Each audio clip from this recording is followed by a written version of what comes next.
Hello everyone, welcome back to my channel Initial Solution. In this video, I'll show you how to get coordinates on Google Maps.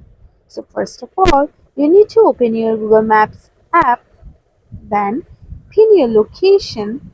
If I go for this location, then you can see this is the coordinates. Uh-oh.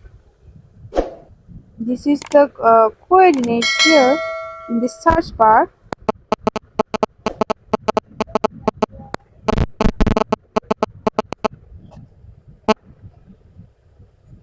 Okay, now you have to just scroll down and you can see this is the coordinates,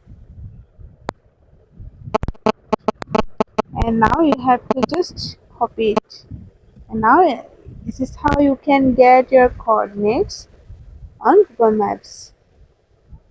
Hope this video helped you. If it did, then please like, comment and share. Subscribe to our channel and don't forget to hit the bell icon for more videos. Thank you. This video is sponsored by Zerosoft. Zerosoft offers graphic design, UI UX design, digital marketing, and web development.